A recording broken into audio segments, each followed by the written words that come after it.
스가랴 7장 1절에서 14절까지 말씀 같이 볼게요. 스가랴 7장 1절에서 14절.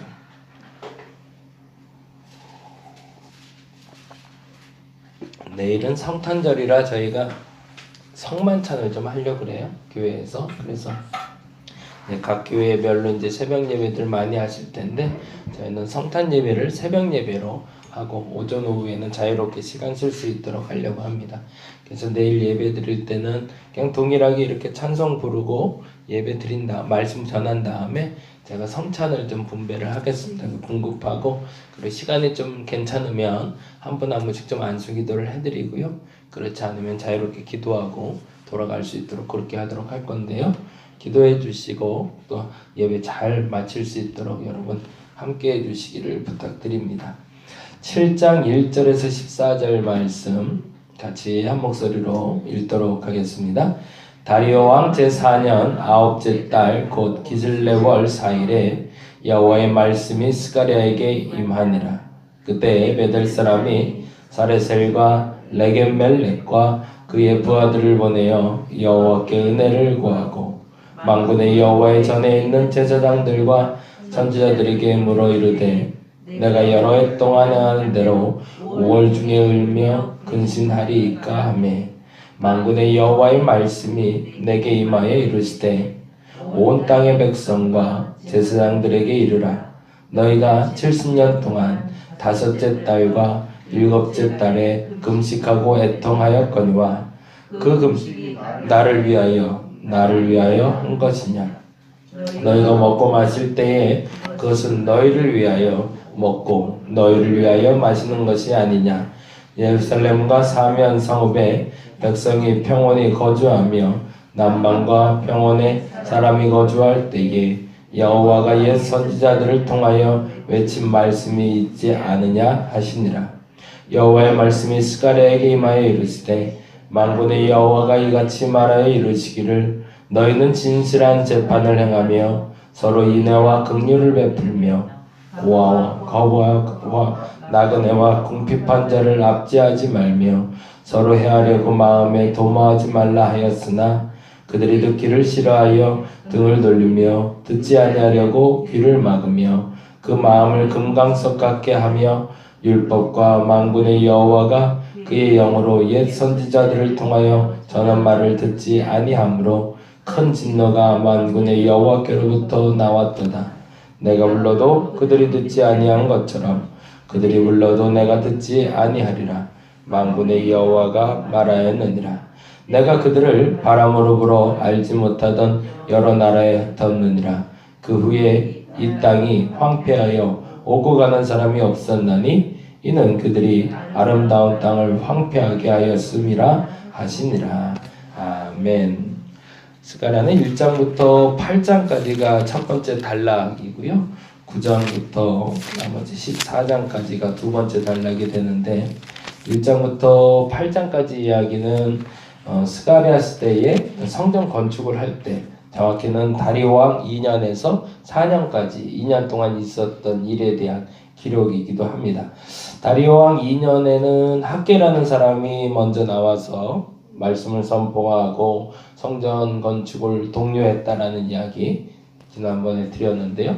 스룹바벨 성전이라 불리는 제2성전이라는 예루살렘 성전을 말합니다.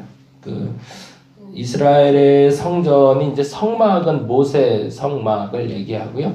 제1성전 하면 솔로몬 성전, 제2성전 하면 스룹바벨 성전, 제3성전 하면 헤롯 성전을 얘기해요. 헤롯이 지었던 건 AD 70년에 예루살렘이 함락되면서 다시 한번 또 무너지게 되지만 두 번째 성전은 이 스룹바벨 성전에 대한 의미를 부여하고 있는 것이 바로 학개와 스가랴 선지자의 이야기가 됩니다. 그 중에 다리오 왕 2년에 학개 선지자를 통해서 시작됐던 성전 건축 이야기가 스가랴의 동료로 말미암아 본격화되기 시작하죠. 학개는 실질적인 예언을 통해서 이러이러한. 근데 아마도 그건 어른이기 때문에 가능한 이야기였던 것 같아요. 그래서 저희도 개인적으로 제가 부탁을 우리 청년들이 요새 좀 와서 부탁을 하는데 우리 윤 권사님 얘기나 우리 최병규 권사님 얘기를 좀 잘 들으라고 얘기를 하는데 신앙생활은 글로 배우는 것 같지는 않아요. 아무리 생각해봐도 아무리 저도 글로도 가르쳐보고 양육도 해보고 성경 공부도 해봤는데 죄송하지만 성경 공부에서 사람이 변하지는 않더라고요. 지식은 좀 쌓일 수 있는 것 같아요. 그리고 그 성경 공부에서 변했다는 사람들 보면 사실은 성경 공부를 해서 변한 게 아니라 그동안 경험이 쌓였다가 성경 공부를 통해서 정리가 돼서 그때 변하는 거지. 그 성경 공부 1년 했다고 6개월 했다고 몇 년 했다고 사람 바뀌는 거 아니더라고요. 제자훈련이 자꾸 실패했다는 얘기들을 해요. 요즘 이제 사랑의 교회 얘기 많이 나오고 하면서 안타깝지만 제자훈련 실패했다. 근데 그 이유는 거기에 있죠. 공부로 사람을 가르치려고 했으니까. 우리나라 학문의 문제가 거기 있잖아요. 글로 자꾸 가르치려고 하는 거. 근데 이상한 건 그렇게 글로 배웠던 30대 40대는 자꾸 무너지는데 일자 정말 글씨 하나 모르고 신앙생활 했던 그 어르신들의 신앙은 무너지지가 않더라고요. 그게 뭐가 다른 걸까? 사실은 그들의 경험에서 하나님을 만나왔던 그 경험들이 그를 지탱해 주는 거죠. 그래서 사실은 우리 어르신들의 신앙의 모습이 어떤 표현에서 보면 좀 유치해 보일 수도 있고 어눌해 보일 수도 있지만 그게 진짜라고 말하고 싶다라는 겁니다. 그래서 우리 청년들이 감사하게도 이제 젊은 청년들이기도 하지만 신앙의 초짜들이라 이제 신앙을 이제 막 배우고 있는 3개월 됐고 처음 나오고 그래요. 이제 제일 오래된 친구가 3년 된 친구. 그러니 이런 분들에게 가장 필요한 복음은 어찌 보면 이제 부족한 사람인 제가 하는 설교도 조금 도움은 되겠지만 제가 잠깐 하는 30분 설교보다 더 중요한 건 삶에 녹아져 있는 신앙. 그 어려움을 어떻게 극복했고 그 기쁨을 어떻게 표현했고 그래서 어제 우리 윤 권사님도 우리 태호 청년 만나서 11조 어떻게 해야 되는지 신앙생활 어떻게 하는지 알려주셨다고 하는데 참 감사해요. 그게 목사가 배움을 통해서 글을 통해서 전달했다면 부딪혔을 거예요. 왜냐하면 그거는 돈 내라는 얘기니까 말 그대로. 근데 그게 아니라 돈 내라는 얘기가 아니라 하나님 앞에 헌신하여 받는 복에 대해서 삶의 경험에서 나오는 이야기를 들었을 땐 이게 말이 달라지는 거죠.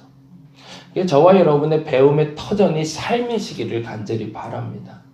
학계의 말에 사람들이 움직일 수 있었던 건 그 젊음에서 오는 연륜이 아니라 그 나이에서 오는 연륜이었던 거죠.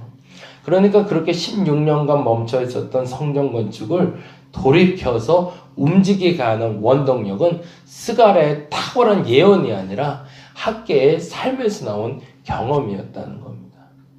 과거의 예루살렘 성전의 그 거룩함이 그 화려함이 지켜준 것이 아니라 그 예루살렘을 성전을 지었던 그 하나님의 사람들의 마음 때문에 이스라엘이 버텨왔던 것처럼 스룹바벨 성전이 과거 예루살렘 성전의 솔로몬 성전보다 비록 초라해 보이긴 하지만 그 성전을 짓고 있는 너희들의 마음이 너희들의 삶이 하나님을 감동시킬 거다. 그 얘기를 하고 있었던 게 바로 학계였던 거죠. 그리고 나서 스가랴는 그 예언의 바톤 터치를 받아서 젊은 사람답게 예언을 하기 시작합니다. 학계는 삶으로 예언했다면 스가랴는 신비로운 이야기를 통해서 하나님의 은혜를 공급하고 있어요. 그게 바로 다니엘 2년 때 있었던 1장부터 6장까지 이야기를 하면 7장부터 8장은 이렇게 되어 있습니다. 7장 1절 한번 볼까요? 7장 1절 같이 한번 읽어보겠습니다. 다리오 왕 제4년 9째 달이라고 되어 있잖아요. 그러면 2년 지난 거죠. 스가랴 1장에 보면 1장에 이렇게 되어 있잖아요. 1장에 다리오 왕 제2년 8째 달이라고 되어 있거든요. 그러니까 스가랴가 예언한 지 꼭 2년이 지났을 때 성전 건축이 이제 막 본격화되기 시작하고 다시 재건되기 시작할 그때에 기슬레월 4일에 여호와의 말씀이 스가랴에게 임했는데 그 임했을 때에 2절에 보니 이렇게 되어 있습니다. 2절 읽어볼까요? 그때 베델 사람이 사레셀과 레겜멜렉과 그의 부하들을 보내 여호와께 은혜를 구하고, 그러니까 이미 이 스가랴라는 사람이 하나님의 은혜의 축복을 내릴 수 있는 그 잔까지 올라가 있었던 거죠.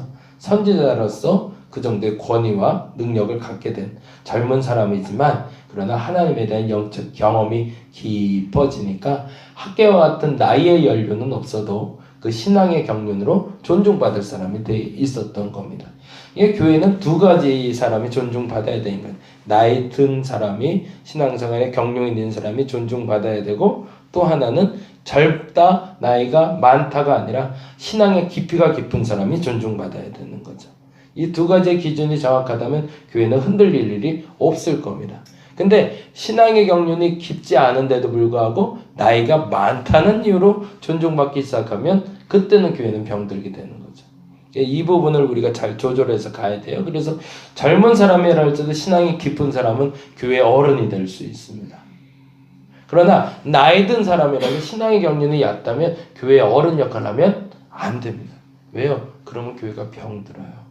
그러니까 나이가 많다고 교회의 어른이 아니라 나이가 많으며 신앙의 경륜이 깊은 사람이 교회의 어른이 돼야 되고, 젊지만 신앙의 경륜이 깊다면 교회의 어른 역할을 할 수 있어야 된다는 거죠. 그래서 그것이 잘 조절이 된다면 교회는 건강하게 성장할 거지만, 이거를 인정하지 못하고 육적인 잣대를 갖다 대기 시작하면 교회는 병드는 거죠. 그래서 장로님 세우고 권사님 세우고 직분자 세우는 일이 너무 중요한 일이고, 그 기준이 교회를 얼마나 잘 나오냐, 11절을 얼마나 잘하냐, 교회 봉사를 얼마나 많이 하냐가 아니라 그가 하나님의 성품을 얼마나 많이 가지고 있는가, 얼마나 많이 사랑할 수 있는가, 얼마나 많이 인내할 수 있는가, 얼마나 베품이 나타날 수 있는가. 그게 말로 사랑하고 돈으로 사랑하는 게 아니라 아까 기도 때 말씀드린 것처럼 그 몸에 배어있는 그리스도의 희생적인 사랑이 몸에서 표출되는 사람이 교회 어른이어야 된다는 거죠. 그래서 스가랴 같은 그 젊은 사람에게도 사람들이 찾아와서 배우려고 드는 거죠. 그래서 배우려고 하는데 그때 3절에 이런 질문을 던집니다. 매우 궁금한 질문을 던지게 된 거였습니다. 이건 해야 될지 말아야 될지에 대한 고민이었어요. 3절에 보니까 이렇게 돼 있어요. 같이 볼까요? 만군의 여호와의 전에 있는 제사장들과 선지자들에게 물어 이르되 내가 여러 해 동안 행한 대로 5월 중에 울며 근신하리이까 하며. 이게 참 재밌는 표현. 그 5월에 동그라미를 좀 해놓을까요?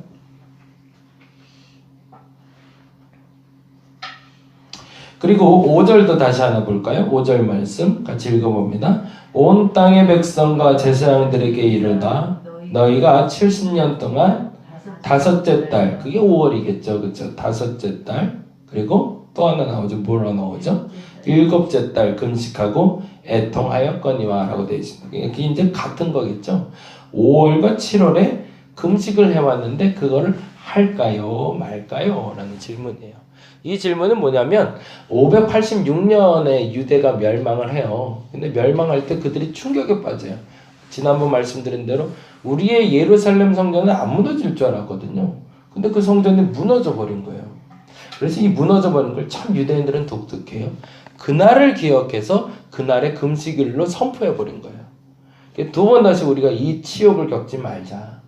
우리가 이 회복의 때가 되면 우리가 반드시 이 날을 기억하고 여호와 앞에서 그 회복을 외치자. 그래서 금식을 시작해 왔던 그게 5월이고 7월은 그달랴라는 유대의 총독이 있었는데 그의 7월에 죽임을 당합니다. 그래서 이 그달랴가 죽은 날도 또 기억해서 5월과 7월에 금식을 해왔던 거예요. 근데 그 시간이 얼마나 지난 거예요? 586년이었고 지금 다리오 왕 4년이면 518년이에요. 그러면 몇 년이죠? 대략 계산해도 68년 정도가 지났어요. 70년이라는 건 이제 반올림 한 날짜고 70년 동안 한 번도 어김없이 이스라엘이 이 예루살렘 성전의 회복을 위해서 금식하며 기도해 왔던 겁니다. 그런데 정말로 그 성전의 회복이 일어나고 있는 거죠. 이들 입장에서는 궁금해지는 거예요. 그러면 이제 성전을 짓고 있으니까 이 금식을 해야 되는 건가 말아야 되는 건가. 그렇죠? 네.